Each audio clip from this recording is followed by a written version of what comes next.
Hebrews, Hebrews, Hebrews. This is Prophets of Awakening. It's all reading through the Tanak night.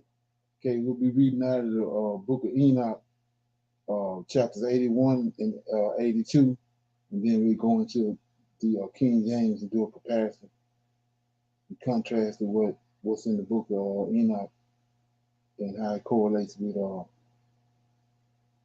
Old Testament in First Chronicles and in Deuteronomy. Okay.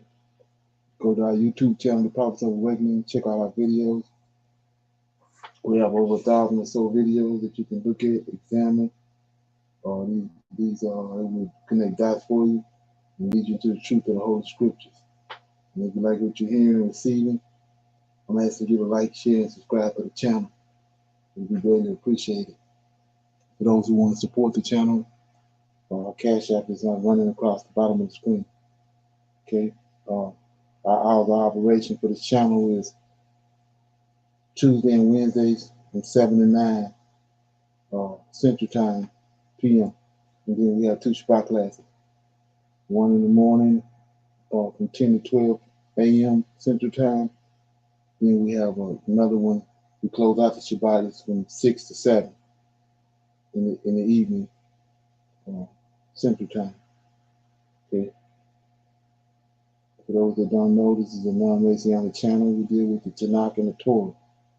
Tanak being the Old Testament, so-called Book of Remembrance, and the Torah, which is the first 5 books of the Old Testament that was given to Moses by our Redeemer and our Deliverer, Lord of Hosts. Shalom and welcome to the channel, and welcome to our reading through the Tanakh. We're going to do our normal, which is a moment of silence, prayer. We're going to read the Psalms. We have some current events, some need to know information, and then we open up anybody with any kind of questions or comments, dialogue. Then we go into our topic, like I said, dealing with the book of Enoch, chapters 81 and 82. Okay? It's a moment of silence for the Lord of Hosts, and all that he's doing to bring about our prophesied deliverance in these last days. Okay? Oh Lord, we come this day praising thee and worshiping thee for thy might and thy power and thy great understanding. Okay? Give unto us, O Lord, the knowledge to rightly divide thy word, that it is delivered in righteousness and in truth. But Lord, we need you so very much in these latter days. We will tarry and depend upon you, because there is none else besides you, O Lord. You are our deliverer and our redeemer. Okay, peace be unto you.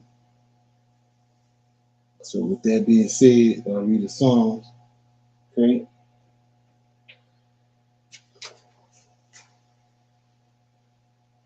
Let me read the Psalms. Okay.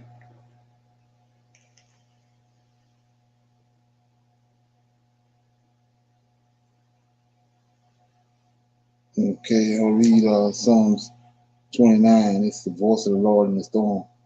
Psalm of David. Give unto the Lord, O ye mighty. Give unto the Lord glory and strength. Give unto the Lord the glory due unto his name. Worship the Lord in the beauty of holiness. The voice of the Lord is upon the waters. God of glory thundereth. The Lord is upon many waters. The voice of the Lord is powerful, and the voice of the Lord is full of majesty. The voice of the Lord breaketh the cedars. Yea, the Lord breaketh the cedars of Lebanon. He maketh them also to skip like a calf. Lebanon and Syrian like a young unicorn. The voice of the Lord divideth the flames of fire. The voice of the Lord shaketh the wilderness. The Lord shaketh the wilderness of Kadesh. The voice of the Lord maketh the hinds of calves, and discover the forest. And in his temple doeth everyone speak of his glory. The Lord sitteth upon the flood. Yea, the Lord sitteth king forever. The Lord will give strength unto his people. The Lord will bless his people with peace. And like I said before in previous videos on this channel, I tell you how the Lord of hosts is the one that's on these waters. So we go in Genesis chapter 1. 1 and 2. In the beginning, it says God, Yahweh, created the heavens and the earth. And in verse 2, the earth the earth was without form and void, and darkness was upon the face of the deep. And then the Spirit of God, the angel of God, moved upon the face of the water. So it's the angel, the Lord of hosts that's on the waters. And then this verse, this psalm right here in Psalm 29, verse 4. The Lord is powerful, and the voice of the Lord is full of majesty. Verse 3, the voice of the Lord is upon the waters. God of glory, thundereth. The Lord is upon many waters. I take you back to Genesis chapter 1, verse 2. And then it closes out, it says, verse 10, the Lord sitteth upon the flood. So just like he was on the flood before Genesis 1 and 1, he's sitting on the flood after in Noah's flood. It says, the Lord sitteth upon the flood, yea, the Lord sitteth king forever. Okay, so let that permeate. Anybody have any questions or comments on that? Okay, go to our current events. Quite sure by now everybody knows Trump has won.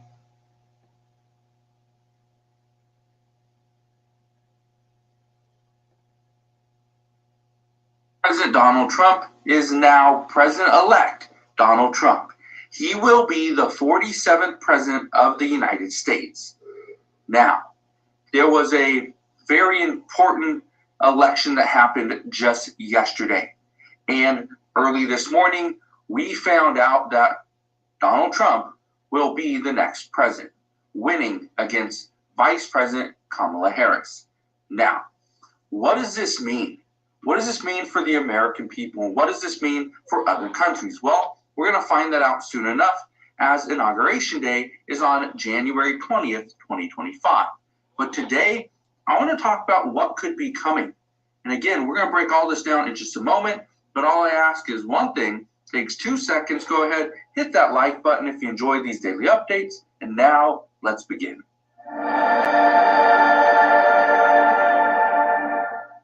So what is next for the American people? Well, here's what you need to know. First off, Donald Trump defeated Kamala Harris to return to the White House as the nation's 47th president. He will be the second president that has done 2 different stints in the White House, okay? Not consecutive, but there's some other big news that we need to be well aware of. Look at this right here. So this is the race to 270 electoral votes. You can see right now, Donald Trump has already won. He already has the majority. They're already calling that he has 277 votes. Now, you only need 270. Here's the next one. Democrats currently hold the majority in the Senate. Okay, this is with Senate Majority Leader Chuck Schumer. Now, this flipped. As of right now, Republicans have 52 seats that have been called, okay? Before, it was very tight. It was 51 to 49. Before that, it was 50 to 50, and Kamala Harris was the tie-breaking vote. So this is big. That means that Republicans have the presidency. They also have the Senate. Here's the next one, right here. Currently, Republicans have 197 House representatives. Here's the issue, though. Okay, the majority is 218. Now, once they get to 218, that's going to create an issue for Democrats because now Republicans will have full control over the House, the Senate, and the presidency. They will have, again, they will sweep. Here's the reason why Democrats will be furious if this happens. And again, this will go on for 2 years until the midterm elections, where we could see the seats in the Senate and the House somewhat flip. But here's what we know.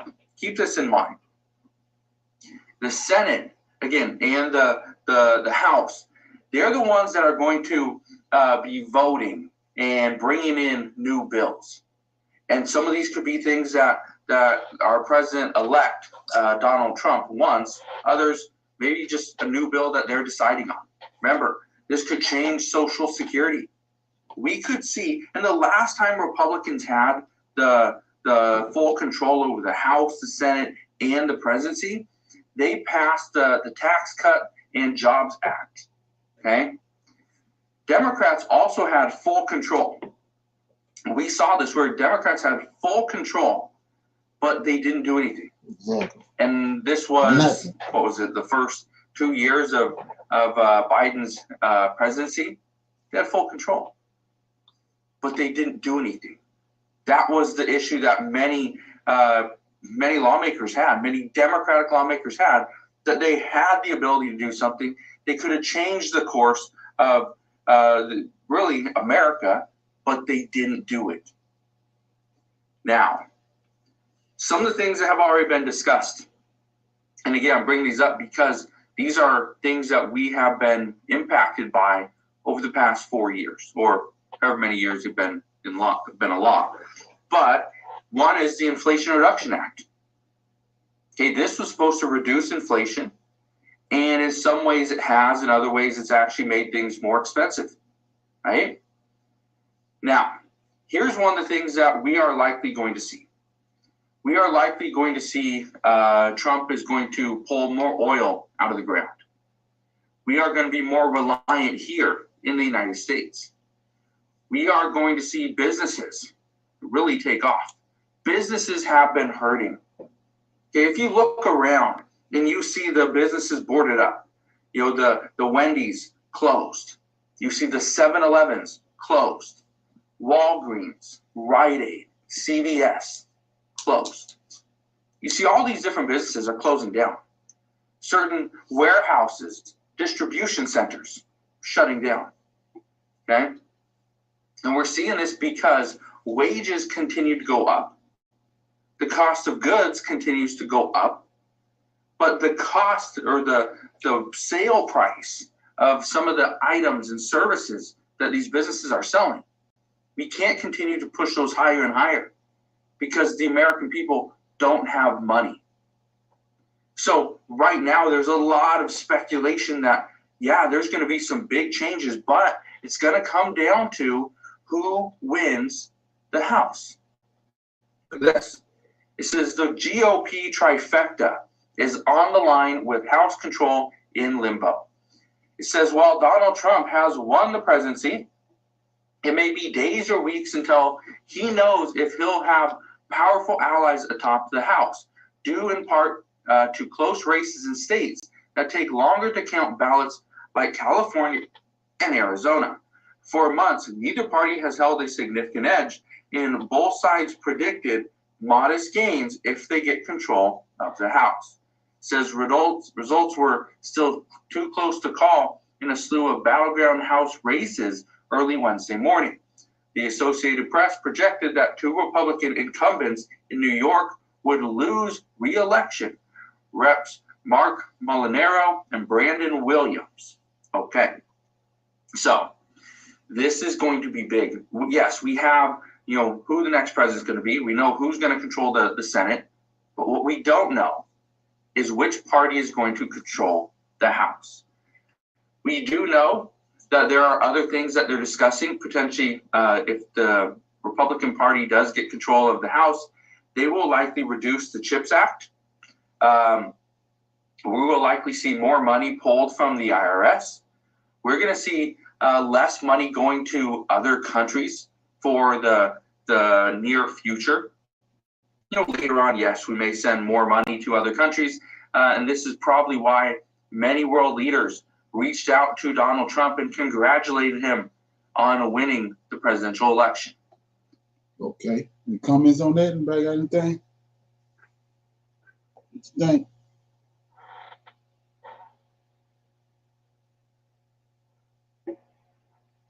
Okay, like I said, if you go back to when all this started, you see that they was talking about the Project 2025, right? Now you don't hear nothing about it, but it's playing just out, just like they said. The objective was to get a Republican president in the White House, but at the same time, they wanted to get control of the Senate and control of the House, and then the first 100 days, they're gonna do a blitzkrieg. It's playing out right like it's playing right out like they said. Negroes and fell right in the trap. Okay. Any comments? Okay. Go to the next one.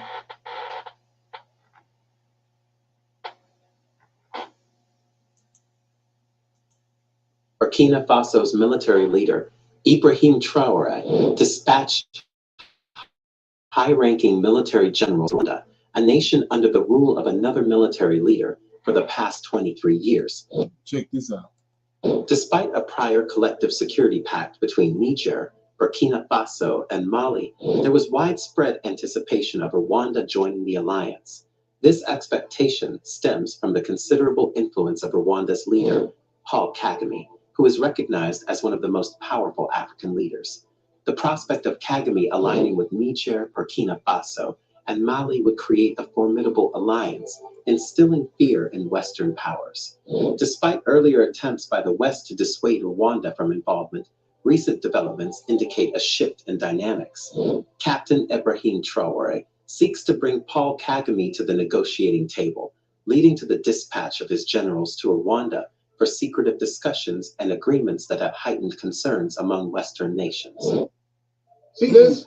This is a 400-ounce bar of solid gold.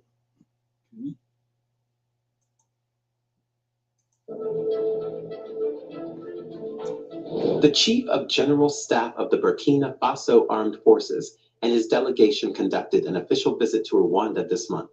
During the visit, he paid respects to the victims of the 1994 genocide by visiting the Kigali Genocide Memorial and the Campaign Against Genocide Museum at the Parliament building in the afternoon. However, these visits to historical sites were part of a larger plan, indicating that the Chief of General Staff had not come solely to pay homage, but to discuss confidential matters. The delegation engaged in discussions at the Rwanda Defense Force headquarters with the Honorable Minister of Defense, Juvenal Murizamunda, and the RDF Chief of Defense Staff, Lieutenant General M.K. Mubarak, aiming to explore ways to enhance cooperation with the Rwanda Defense Force. The Burkina Faso Armed Forces delegation received briefings on selected defense facilities and welfare schemes, including Zidma CSS, military medical insurance, and the Armed Forces Shop. As part of their schedule, they also visited the Rwanda Military Academy, DACO. It's noteworthy that the Chief of General Staff was accompanied by other generals. One of them included the Inspector General of Burkina Faso's police force, who met with the police chiefs of Rwanda. Inspector General of Police Felix Namuharana hosted his counterpart, Controller General Dr. Roger Ouedraogo, at the Rwanda National Police General Headquarters in Kigali for a week-long visit aimed at strengthening police cooperation. IGP Namuharana expressed appreciation for the visit, emphasizing Rwanda's policing accomplishments since its establishment 23 years ago.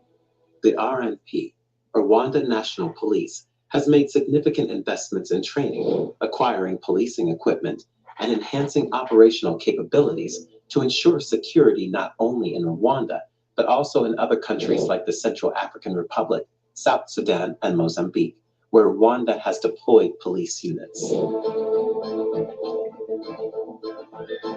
The visit facilitated the exchange of ideas and experiences on various policing aspects, further strengthening the groundwork for a robust partnership in addressing law enforcement challenges. Controller General Orogo acknowledged Rwanda's exemplary policing and conveyed a desire to learn from Rwanda's contributions to security and development. Born in southern Rwanda in 1957, Kagame's early life involved navigating anti-Tutsi operations, growing up in Rwandan communities and Ugandan refugee camps. He later joined the National Resistance Army in Uganda. Upon his return to lead the RPF in Rwanda, the country faced significant challenges, including looted coffers, mass killings, traumatized survivors, and a failed state. 25 years after the genocide, survivors viewed Kagame as the guarantor of their existence, guiding Rwanda toward unity and reconciliation.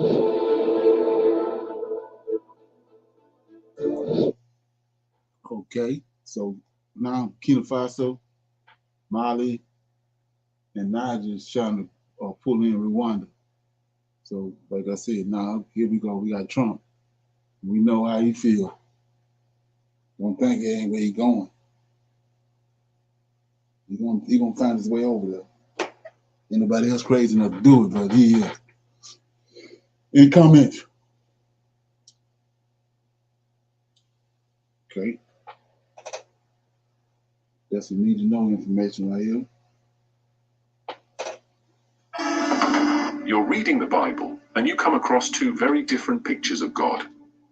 On one hand, you've got the loving, merciful figure, the one who forgives sins, loves humanity, and gives us hope for salvation. But on the other hand, there's this other side, where God is full of wrath, ordering wars, mass destruction, and unforgiving punishments. It feels like you're reading about two different beings, right? Well, maybe that's because you are.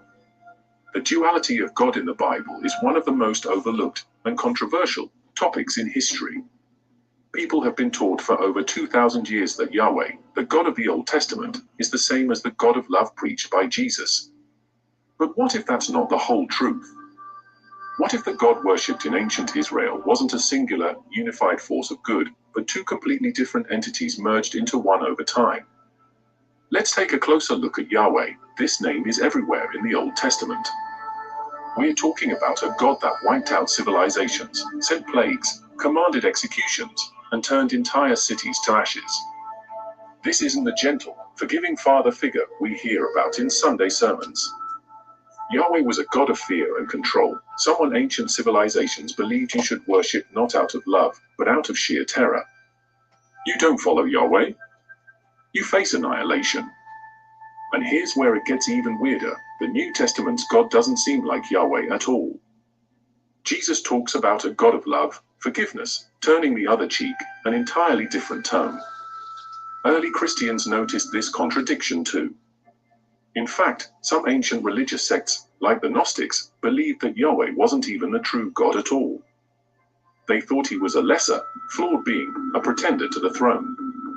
In their eyes, this God was a false deity, one that kept humanity enslaved in ignorance and fear. Now let's pause for a second and think about that. What if the God that people have been worshipping all along wasn't the ultimate creator, but a dictator trying to keep humanity under his thumb? What if the real God, the God of light, love, and truth, has been overshadowed by this false narrative for thousands of years? If you dig into Gnostic texts like the Gospel of Thomas or the Secret Book of John, you'll find that they describe Yahweh as a flawed being, what they call the demiurge.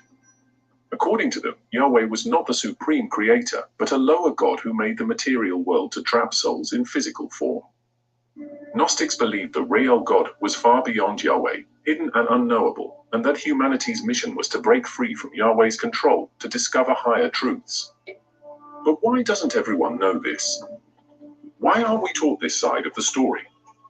Because over time, the church intentionally merged these two gods, Yahweh, the God of judgment and destruction, and the loving God of the New Testament, into one figure. They did this to maintain power and control over people's beliefs. And for centuries, anyone who dared question this narrative was labeled a heretic and silenced.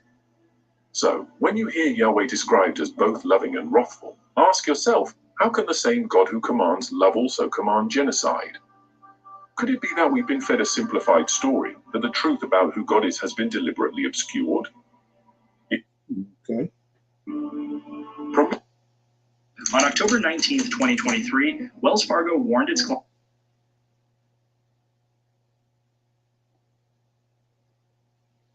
Mythology stole fire from the gods and gave it to humanity, bringing knowledge, power, and independence. Yes, he was punished by the gods for doing it, but in the eyes of humanity, he's a hero, a symbol of rebellion against tyranny. Could Lucifer be the same kind of figure? Let's be real for a second. In the story of the fall, God is the one who sets up the rules and demands obedience. Lucifer is the one who questions that authority, who challenges the idea that blind obedience is the way to live. He's the one saying, no, there's more to life than just following orders. There's knowledge, wisdom, freedom. In this light, Lucifer's rebellion isn't about evil, it's about challenging authority, about freeing humanity from a system of control that keeps us in ignorance. But wait, it gets even deeper. In some Gnostic traditions, Lucifer isn't seen as evil at all. In fact, he's portrayed as a liberator, the one who tried to free humanity from the control of the demiurge, the flawed, false god who created the material world. In these stories, it's the demiurge who's the true villain, not Lucifer. So let's look at that right quick. As he saw in a good light when he went into the garden and slept with his brother's wife. Okay? Shows you how crazy these people throw it off, y'all. The Gnostics believed that Lucifer was trying to help humanity break free from the prison of the material world, to awaken us to the spiritual truth beyond it. The traditional church narrative wants us to believe that obedience to God is the ultimate good, and rebellion against God is the ultimate evil. But what if the real story is more complex? What if rebellion isn't inherently bad? What if questioning authority, seeking knowledge, and choosing freedom over obedience is actually what makes us human? If that's the case, then maybe Lucifer's so-called fall wasn't a fall at all, it was a breakthrough. Let's talk about how this narrative shift impacts the way we think about morality. For centuries, the church has preached that Lucifer's rebellion was the ultimate sin, the moment that everything went wrong. But if we start to see Lucifer as the bringer of light, the one who helped humanity step into its own power, then everything flips. Is obedience really the highest virtue? Or is it the courage to seek truth, even if that means defying authority, that makes us truly free? Think about it. In a world where questioning authority is often seen as dangerous, where people are told to follow the rules and not ask too many questions, Lucifer's story becomes something radically different. Okay, any comments on that? It's the same people that bringing up all these questions right here. They did the same thing to us. They brought us over here and told us not to question authority. Gave us some guidelines. The same people saying this did the same shit. So who's supposed to listen to them? Okay. Okay. See, we got a nut bucket. Let me get him out of here.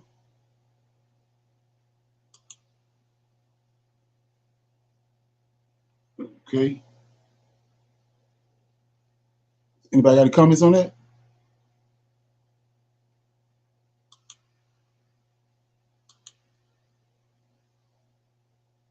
Okay. No comments? Okay. So with that being said, I'm gonna open it up for some questions.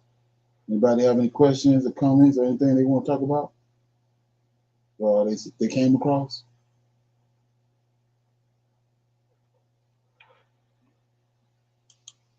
Okay. Can you hear me? We hear you. Okay. Yes, sir. Nobody have nothing? Okay. So I'm gonna play this right here. Then we go in. I thought this was pretty interesting. Play this and then we go into the class.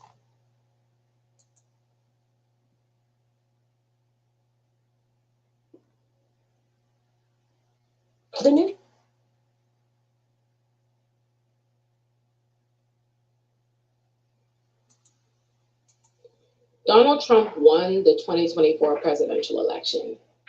And I know that many people will want me to solely blame Kamala Harris's campaign strategy or the Democrats as a party. But frankly, you cannot convince me that a nation of people who cannot be convinced not to vote for a list promising to destroy their rights, every marginalized community, and their entire responsible for their choices, Yo, mute your mic. that will follow. I want to make this clear because, frankly, it's clear to me that I have been wasting my breath. Okay, I got it. Hold on. The dangers of the Trump administration, because Trump himself told them what those dangers were. He didn't run on policy. He didn't promise to build anything. Instead, he promised to tear this nation apart, to break things down. He openly promised us police violence, total police immunity, not only the deportation and abuse of undocumented immigrants, but to reverse naturalization for immigrants who became U.S. citizens already. He promised to ban abortion nationwide, to dismantle the EPA, the Department of Education. He promised to ban our history, to ban books, to keep the American public even dumber than apparently more than 64 million Americans already are, because the majority of this country's voters voted for him. Understand this. Donald Trump did not just win the Electoral College. He won the popular vote. And I would argue he won it by a landslide.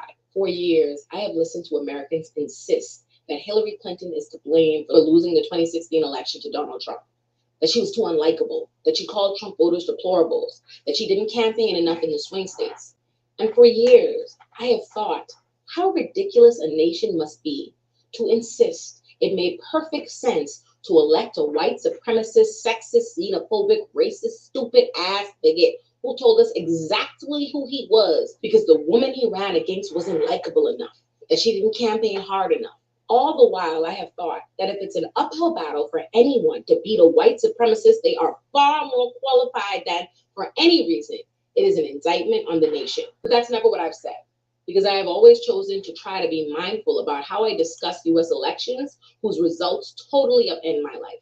And I knew, not just based on that election, or the general voting patterns of each demographic in this country, or the bigoted discourse that's been suffocating us all for 3 election cycles now, but by my lived experience as a Black woman, that this deeply racist and sexist country that refused to elect a white woman would not elect a Black woman.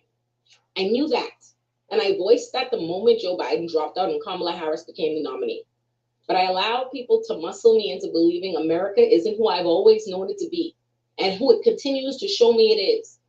I listened to people tell me that I was being too cynical to believe she would have an impossible hill to climb, to believe that white women would never vote for her no matter what they told you, that this country hates Black women, that it hates immigrants, and that it hates Kamala Harris not for who she is, but what she is. But people wanted her to win.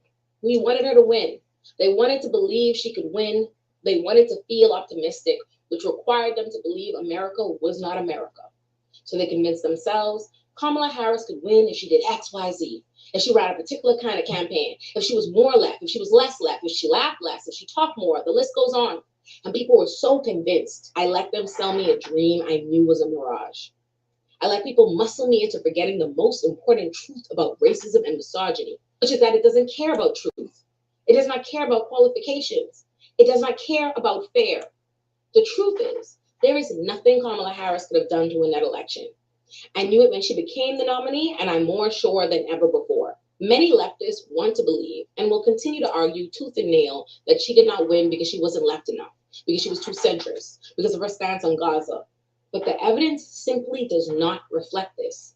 First of all, maybe if only Kamala Harris lost, you could choose to ignore all the data that explicitly told us that Americans believed Kamala Harris and the Democrats were too liberal, which is something they likely believed not because of Kamala Harris's actual stances or policy agenda, but simply because she's a Black woman. But it wasn't just Kamala Harris who lost. It's not even just that the Democrats are projected to lose the Senate and the House, but progressive legislation on the ballot failed all over the country. From Florida to California failed. The entire country moved to the far right. Some leftists will choose to believe that the entire country moving to the far right, shooting down progressive legislation and candidates nationwide, and explicitly declaring that the Democratic candidate was too left is proof that the candidate lost because she didn't openly pander to the far left enough. Many of whom declared time and time again that they wouldn't vote for a Democrat under any circumstances because they were going to break the duopoly, get the Greens to 5%, teach the Democrats a lesson on Gaza, vote their conscience, vote their heart, not vote at all because both parties are the same and fascism is already here. Some leftists will choose to believe this outcome. Last year, I started with a little over $1 million and turned it into 18.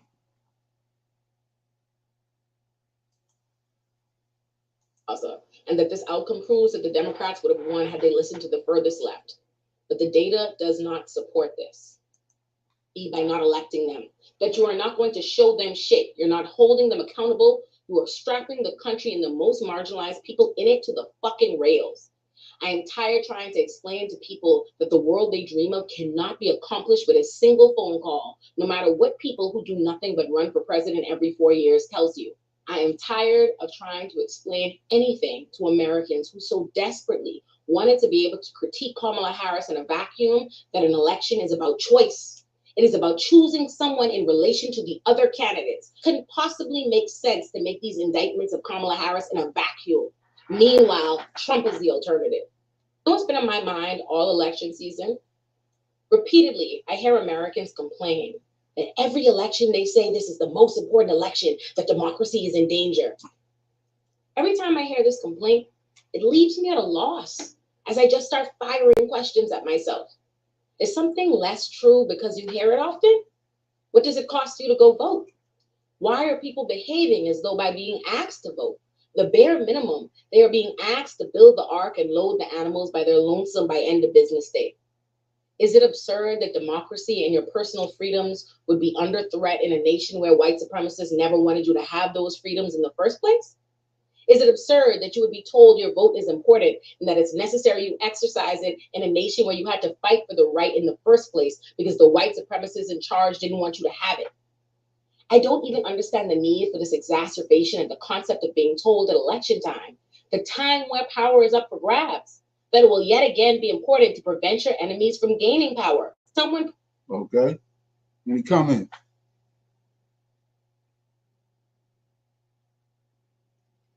Can you give me feedback off of that?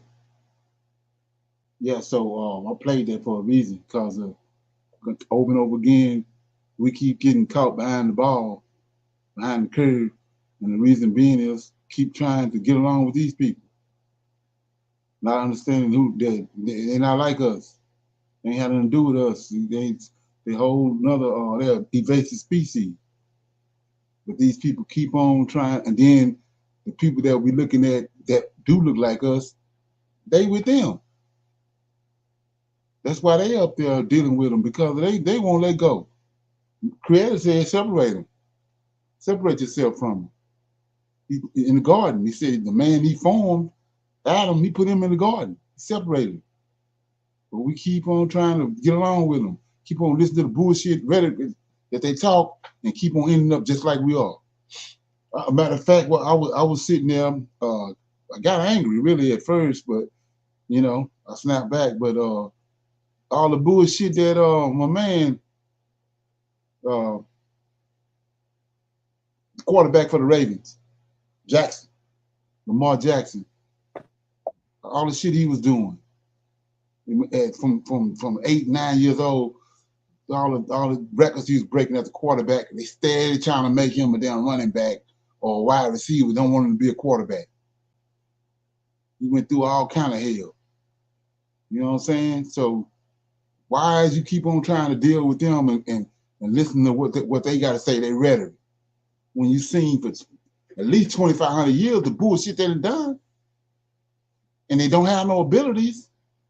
We got all the abilities, we have all the knowledge, but we steady keep on trying to listen to the shit they saying. Look what they did with JC. Come on. It's crazy. Any comments? Okay, so with that being said, we want to read out of the Tanak, so we'll read out of the Tanak. I'm in the book of Enoch, right? And I'm in chapters 80 and 81, and I'm reading these chapters for a reason, because I'm gonna bounce off of. I'm gonna go to the King James, and I'm gonna show you how some things that we don't really understand, that how everything was actually set up, and it goes back to what I was just talking about. Okay. So where I'm at is in Enoch, chapter 81. Okay.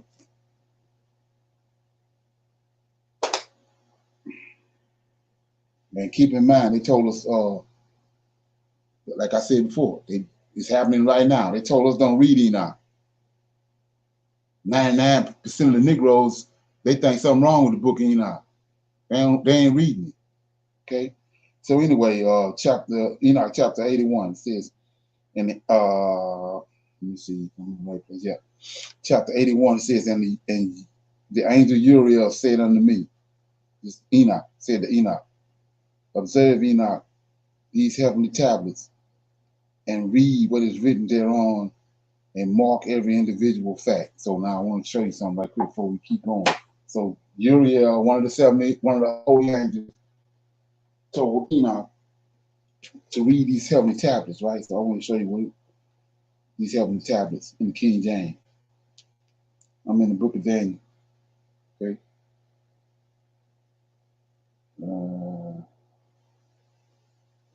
Yeah. I'm in the book of Daniel, chapter 10. Okay. It says, Daniel chapter 10. I'll start at verse 19. Says, and start at verse 18. Then there came again and touched me one like the appearance of a man, and he strengthened me. So this is Gabriel coming to Daniel. 19, and said, O man, greatly beloved, fear not, peace be unto thee, and be strong, yea, be strong.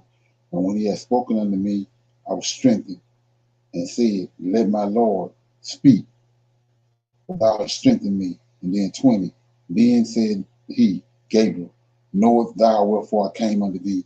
And now I will fight with the prince of Persia. And when I am gone forth, lo, the prince of Greece shall come. And then 21 is where I was going. But lo, Gabriel telling Daniel this, lo, I will show thee that which is noted on the scriptures of truth. That's these same tablets that Uriel just told Enoch to look at. He says, but I will show thee that which is noted in the scriptures of truth. And there is none that holdeth with me in these things but Michael El, your prince. I already went over that. So we see Michael El is the God that's over Israel. He's the prince over Israel. Go back up to verse 20, you can see that it's an angel over Persia. He's the God over Persia. Then it's a prince over Greece. It's a fallen angel over Greece. And then you get to verse 10, Gabriel tells Daniel, Michael is the prince that's over Israel. El, the strong one. He's the God that's over Israel. Okay? So we go back to where I was at. So I'm going to connect these dots. So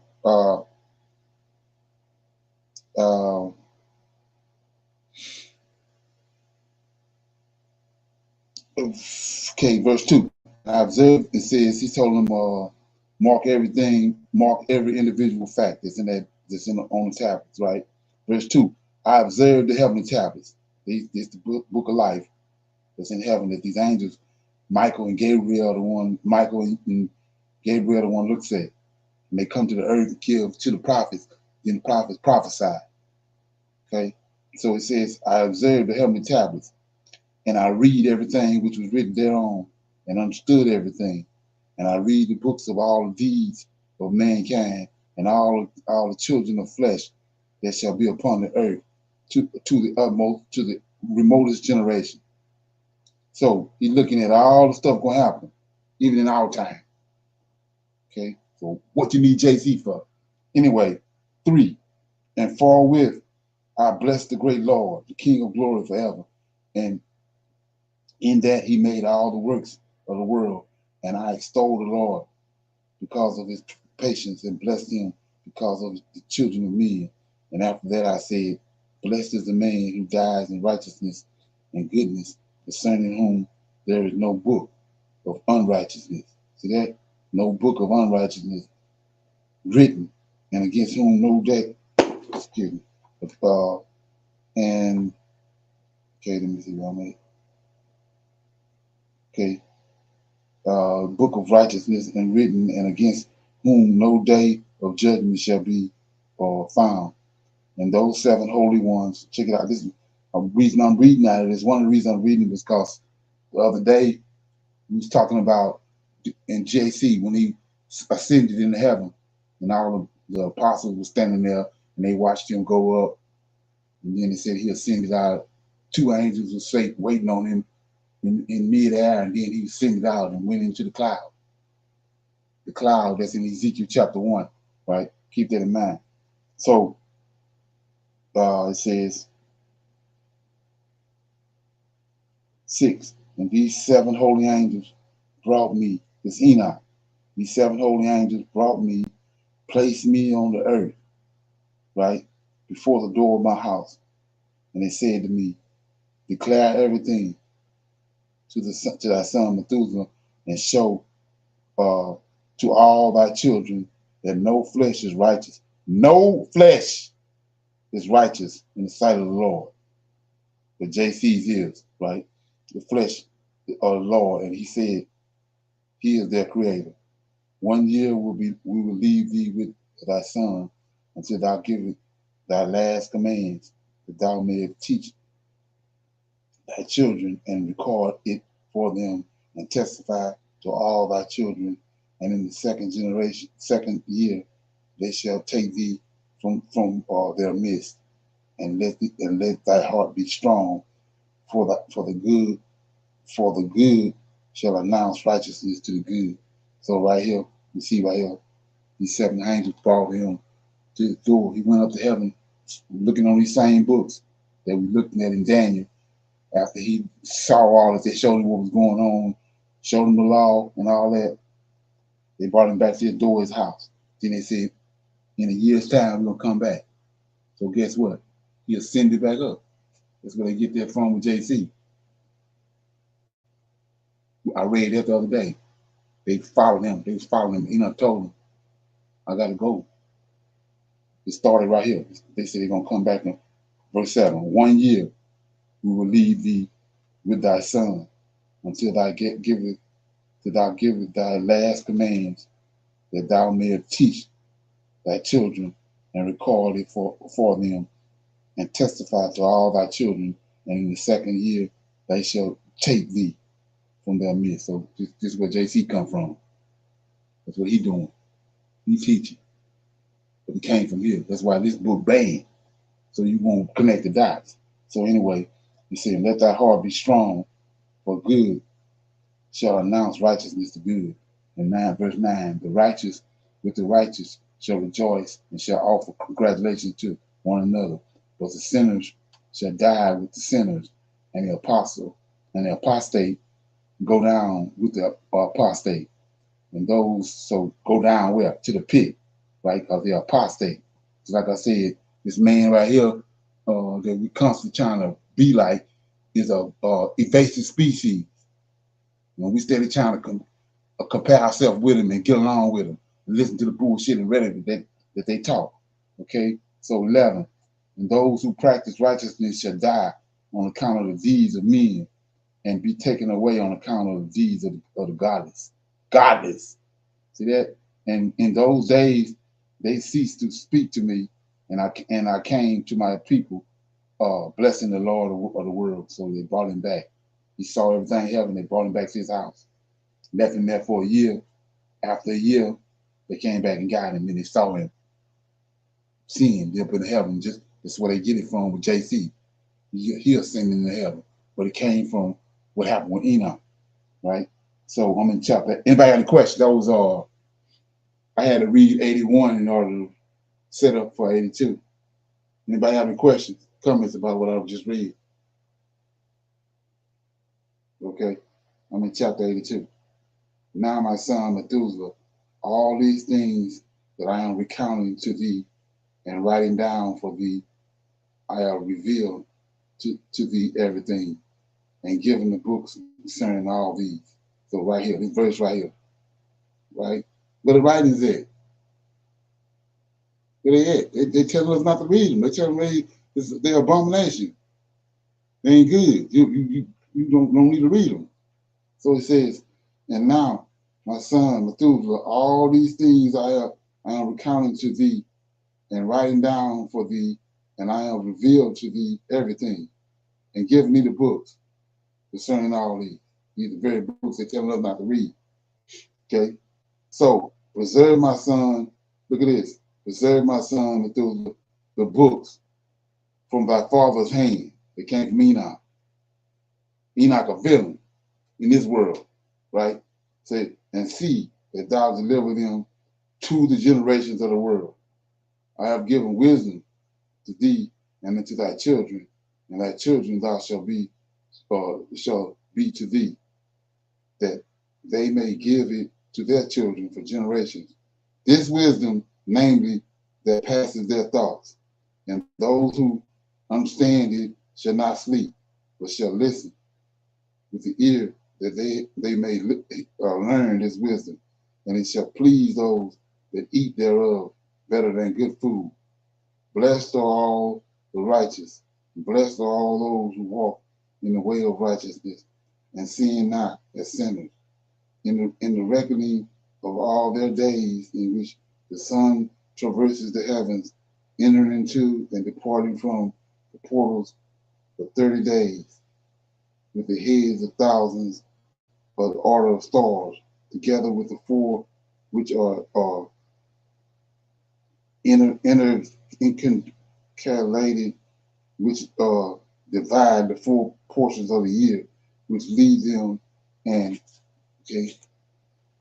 enter with them 4 days.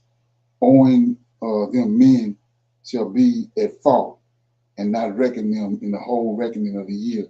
Yea, men shall be at fault, not recognize them accurately. So this is my point right here. I read all that to get to this point right here. And I'm going to do a cross-reference to it in King James. So we know that 200 angels came down in this book, in the first beginning of it, and they taught women, specifically, the women they went and cohabitated with, they taught them the secrets from heaven, right? In which they weren't supposed to know. But just the point I want to make, they gave you the names of all those 200. But I want to read this, and then we're going to expand on your understanding on what's really going on. It's still going on now. We lame to it. So it says, I'm in chapter 82, verse 8. It says, in the reckoning of all their days in which the sun traversed the heavens, entering in and departing from the portals for 30 days, with the heads of thousands of the order of the stars. So the order of the stars, these angels. So he says heads of thousands of the order of stars, these angels, together with the four out of these thousands, with the four which are intercalated, which divide the four portions of the year. So spring, summer, winter, and fall. It's an angel over each season, right? Which lead them. So he is one that's over each season, got thousands of angels under him. So he says, which lead them and enter with them for 4 days. Owing them, men shall be at fault and not reckon them in the whole reckoning of the year. So it's every year that's happening. Yea, men shall be at fault and not recognize them accurately, for they belong to the reckoning of the year. See that? They ain't got nothing to do with us. They dealing with the cosmos and what's all that up there. And the reason why we have spring, summer, winter, and fall, right? Say they belong to the reckoning of the year, and according to and are truly recorded thereon forever. One in the first portal, one in the third portal, one in the fourth portal, and one in the sixth. And the year is completed in 364 days. Check it out. So who is this one? He said, one in the first portal, one in the third portal. So who are these ones, right? 11. And on the account thereof is accurate, and the recorded reckoning thereof exact, for the luminaries and the months and the festivals and the years. That's in the festivals in Israel, right? And the years and days has Uriel, see that? Has Uriel, one of the 7, shown and revealed to me, to Enoch, to whom the Lord of the whole creation, Lord of hosts of the world, has subjected the host of heaven. And he has power over night and day in the heavens to cause the light to give light to men. See that? All this stuff they doing cause light that we get on the earth. We don't know about all the rest, how we get the light, right? It says the light to men, the sun, the moon, the stars, and all the powers of heaven which revolve in their circular chariots. And these, here you go, these are the orders of the stars. These stars and angels, which sit in their places in their seasons and festivals and months. And these are the names. See that? These are the names of those who lead them. See that? Which watch, right? That they enter at their times, in their order, in their season, in their month, in their period of dominion, in their position. There are four leaders over them, right? There are four leaders who divide the whole parts of the year in a first. After them, the 12 leaders of the orders who divide the months. And for the 364 days, there are heads over thousands, right? Who divide the days. And for the four intercalary days, there are the leaders which sunder the four parts of the year. So the four seasons, four angels, right? So anyway, my point is this. All this going on. It's been going on. We throwed on it. So it says, these heads over thousands are intercalated between leaders and leaders, each behind a station, but their leaders make the division. And these are, here you go. See, this is my point. These are the names of the leaders. We don't know shit about.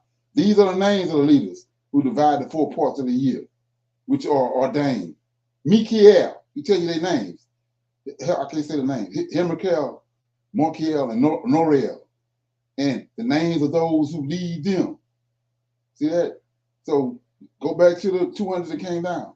He told you they was leaders over thousands, right? It says, and the names of these who lead them are Adriel, Lariel, I can't say the name, Emiel. These are three follow the leaders of the order. And there is one that follows the three leaders of the order, which follow those leaders of stations that divide the four parts of the year. In the beginning of the year, here you go. He just gave you his name. In the beginning of the year, Mikiyaja, y'all, rises from the root and rules. Who is named Timia, I can't say the name, and the sun and all the days of his dominion, while he bear rule for 91 days. It's every year. It ain't changed. It's right here.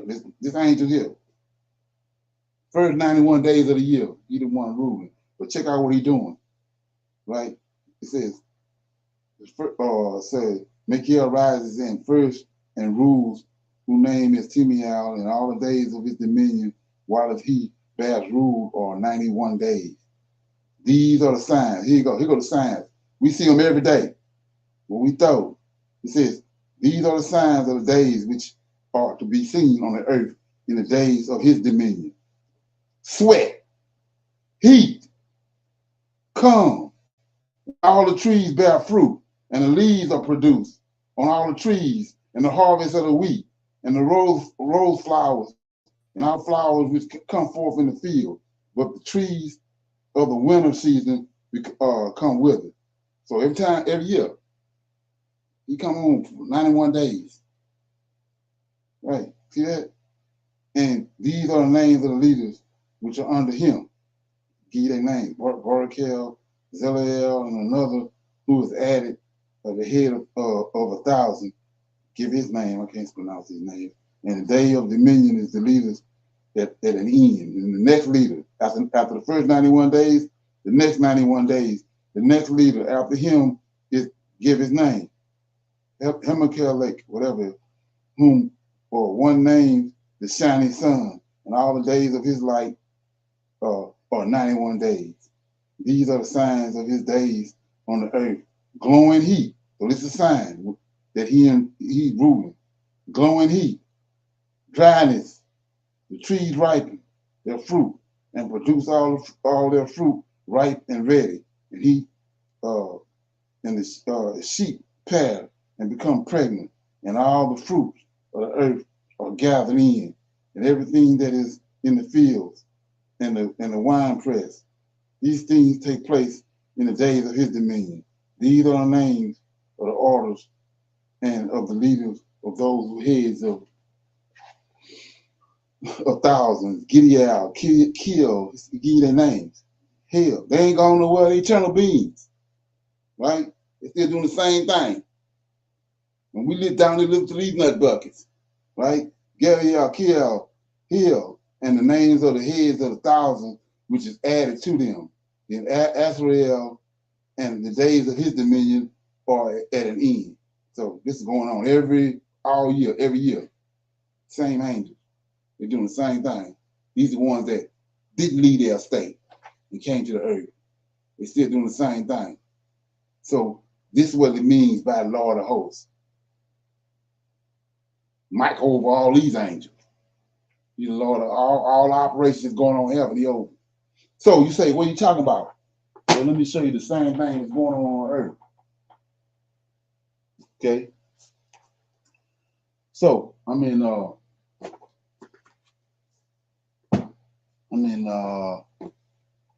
First Chronicles 23.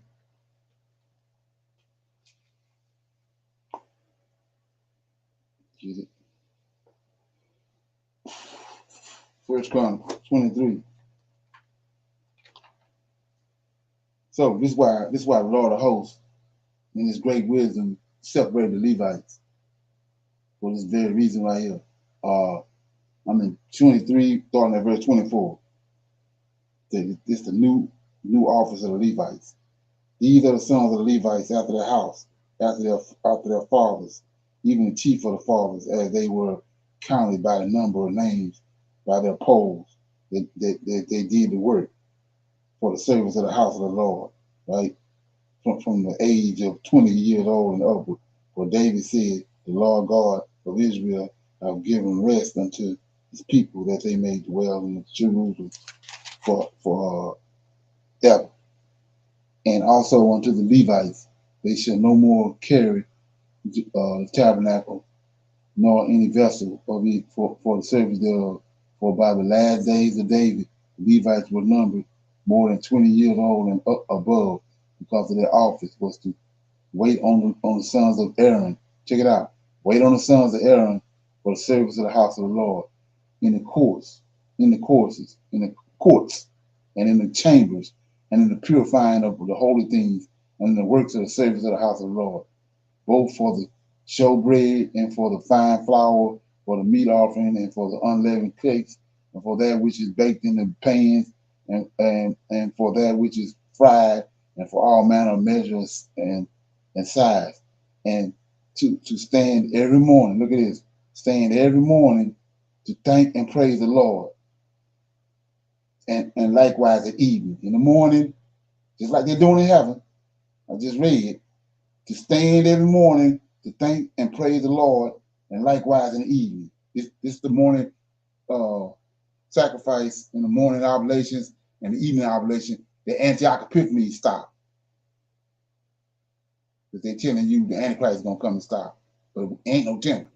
So anyway, 31, and to offer all burnt sacrifices unto the Lord in the Sabbath, in the new moon, and on the set feast by number, according to the order commanded unto them continuously before the Lord, and that they should keep the charge of the tabernacle of the congregation, and the charge of the holy place, and the charge of the sons of Aaron, their brethren, in the service of the house of the Lord. So the Levite, he took the Levites from among the other 12 tribes. They just like they're doing the same thing the angels doing in heaven. That's their job. And guess what? We treat them like shit because we don't understand what's going on. So anyway, we go to 24. I'll read all of 24. So it says, now these are the divisions, just like I just read, and that's going on in heaven. These are the division of the sons of Aaron. The sons of Aaron. Then he named the names: Nebat, Abihu, Eleazar, and Ithamar. But Nabu and Abihu died before their father, because he killed them, right? Because they had a strange fire. Their father had no children, therefore Eleazar and Israel executed the priest office. And David distributed them, both Zodek of the sons of Eleazar and Ahimelech, the sons of Ithamar, according to their offices in their service. Now here you go. And there were more chief men found, the sons of Eleazar, than the sons of Ithamar. And thus were they divided among the sons of Eleazar. There were 16 chief men of the house of their father, and 8 among the sons of Ithamar, according to the house of their father. Thus were they divided by lot. One sought with another for the governors of the sanctuary and for governors of the house of God were the sons of Eleazar and the sons of Ithamar. And Shemar, the son of Nethel, the scribe, one of the Levites, wrote them before the king and the princes and Zodek the priest, and Ahimelech, the son of Abiathar, and before the chief of the fathers of the priests and the Levites, one principal household being taken for Eleazar and one taken for Ithamar. Now, the first lot came forth. So, anyway, these are the 24 lots, the vision of the Levites in the temple, just like it is in heaven. They're doing the same thing, but on earth, they're doing it in heaven. So, 25. I'm going to read a little bit of 25. It says, these are the vision of these Levites too. The vision of the musicians. Moreover, David and the captains of the host separated the service of the sons of Asaph and Heman. Just like we get names right here. I just read you off the names that's in heaven. They're doing the same thing. It says Asaph, Heman, and Jupiter, whatever their name, who should prophesy with harps and with pastries and with cymbals and with the number of workmen according to their service or was of the sons of Asaph. I'll read that. You can read that on your own, but I'm showing you how all this was lined up, and it's off. It's off today. That's why everything like it is. But this is what we was doing, and all the skills and gifts he gave us was because of this. And we're not looking at these folks. These folks here is misfits, according to what the Lord of Hosts did with us, and the abilities and the abilities and the knowledge that he gave us. Totally different. Let me read something else right quick. Which, like I said, we don't know this. I'm in 2 Chronicles chapter 23 right quick. So I showed in several videos how the Most High created the heavens and the earth in 6 days, rested on the 7th day. He made a man and a woman on the 6th day, rested on the 7th day. Then he made Adam on the 8th day. So when I say 8th day, I'm crazy. I don't know what the hell I'm talking about. But let's look at it. 2 Chronicles 23. Okay. 23, I'm going to start at verse 8. Verse 8 says, so the Levites and all of Judah, notice, the Levites and all of Judah did according to all the things that Jediah, so this is a high priest, the priest had commanded, and he took every man his men. So you got, like I said, the 200 that came down, they was over 1,000 other people. So he's saying right here, every man his men that were to come in on the Sabbath with them that were to go out on the Sabbath. For Jedediah, the high priest, dismissed not the courses. So what are you talking about? From one Sabbath to another, a course. He got all these men with him. One dude, he got all these men with him. So 8 days from one Sabbath to the next. Then when they come out, there's another set coming in. That was continuous. That's what Antioch Epiphanes stopped. Every 8 days.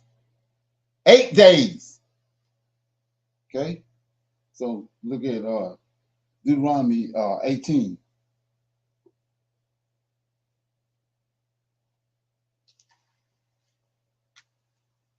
Deuteronomy chapter 18. So it says, Deuteronomy 18, starting at verse 6.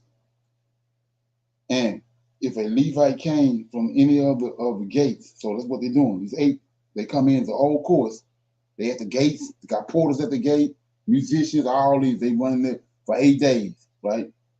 And if a Levite came from any of thy gates out of all of Israel, just doing these 8 days, when he sojourned and came with all the desire of his mind unto the place which the Lord shall choose, then he shall minister in the name of the Lord his God, as all his brethren, the Levites, do, which stand there before the Lord. Like I was telling you, he there. He in the temple. He ain't in heaven. Yahweh in heaven. Yahweh got his own temple in heaven. The Lord of hosts came down and he got a temple on earth. The Lord of hosts says, and they shall have like portions to eat, besides that which is cometh of the sale of that I don't say that word, patrimony. But this what's going on. This understanding been taken away from us. So they kept doing this over and over and over. You had that's why so many of them. There were so many Levites, so many Israelites. They ain't even begin to tell you the number. He said that they was going to be like the sands of the sea. By the time they get to the land of Israel, he had completed that promise. It was like the sands of the sea, right? And so they don't want you to know that. But what they was doing in Jerusalem, the same thing they was doing in heaven. And the way they look on the earth, if they Levites, they men of color on the earth, then the men up in heaven is men of color. So why would you be looking at a European or damn Chinese or anybody for any kind of accreditation when they subpar? And we keep on falling for the same bullshit every other 4 years. Okay, and then the God that he gave you, he white, and we keep falling for that. Okay, so any comments or questions before we go? Anybody got anything? Okay, so with that being said, let me hit this.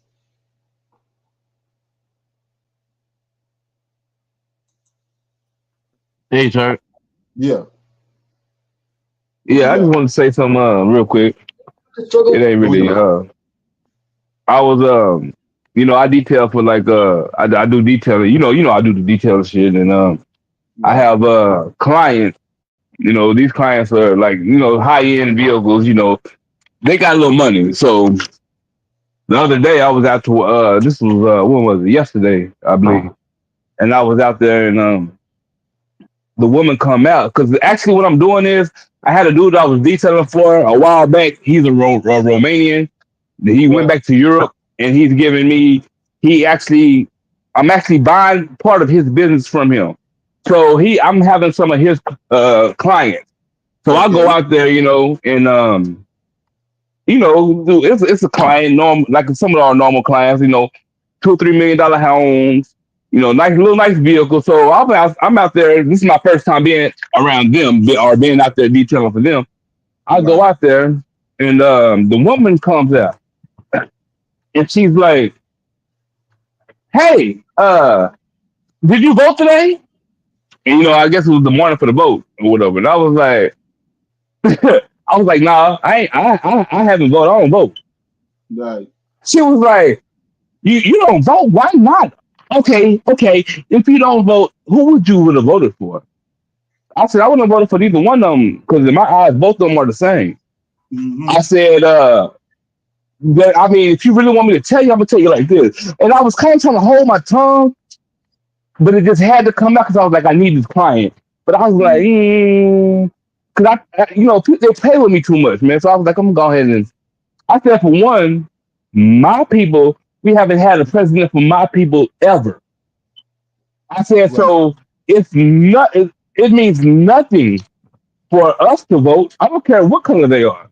Right. I said, so it doesn't matter for none of us to vote. I said, the only thing that we're waiting for is for our God to come back. I said, because if you really want me to, I think that Donald Trump was put in place by God. He was put in place to be a weapon against white folks. Okay. Okay. That's what I said. I said that's going to be part of the plan for. That's going to be part of the prophecy of him destroying white folks at the end of the days. That's going to be part of the part of the prophecy to me. Right. And I told her, and she was like, "Well, I said because it never benefits me and my people." And she was like, "Well, yeah. Well, didn't you have more money when Donald Trump in 2016?" I said, "I didn't see no difference." I said, "But we're not." When I say voting, when black people vote, and we got to a crazy conversation, I said, when black people vote, man, we have to vote for human rights. Right. Every other country has human rights from when they came out of the womb. Right. I said, but y'all are voting for making more money and in income tax time and keeping certain money. We're voting for our children to not get killed on these streets by y'all. Right. And I said, so we're voting for two totally different things. I said, I don't care who we vote for, those presidents are going to still be read by the same people. Right. And that's how I put it. And then it was more like, well, maybe, yeah, your vote should be maybe local voting Yeah. for, like sheriffs and all this. I said, yeah, you're right, but it's not going to do no better. It's not going to do no good for us. Because for one, we have a higher being that's going to work, that's working, that's doing everything now. God chose Donald Trump to be the president. Right. That's how I look at it. I just wanted to say that, man. I just wanted to say that, the job that I work at is, I run my own business, but for like some of these clients, man, it's like I used to always try to be a certain way around them to keep them. Right. And to the point, I'm talking to the point where, I have gold teeth and stuff. I take my gold teeth out. I'll do, all this stuff, and I was just tired of it. So when she asked me that, and then I'm gonna tell you something crazy about it though. So her husband, he had never came out to see me. So when he actually came out, he looks like a Trump voter. You know how you have a Trump supporter, they have that certain look. Right. He was kind of like all cross-eyed and inbred looking. I was just like, wow. It was just weird, bro. Like, but I just wanted to say that on there. I just wanted to say that real fast, man. That's what we go through every day. And now with some people, they're not even aware of it. You started making adjustments because they're around, and you've been doing it so long, you're not even aware you're doing it. Yep, totally. Is there something? Anybody else? Okay. Yeah, so I'm gonna say shalom, everybody. I'm gonna holler at you, D-Ray. All right, shalom. I love you, man.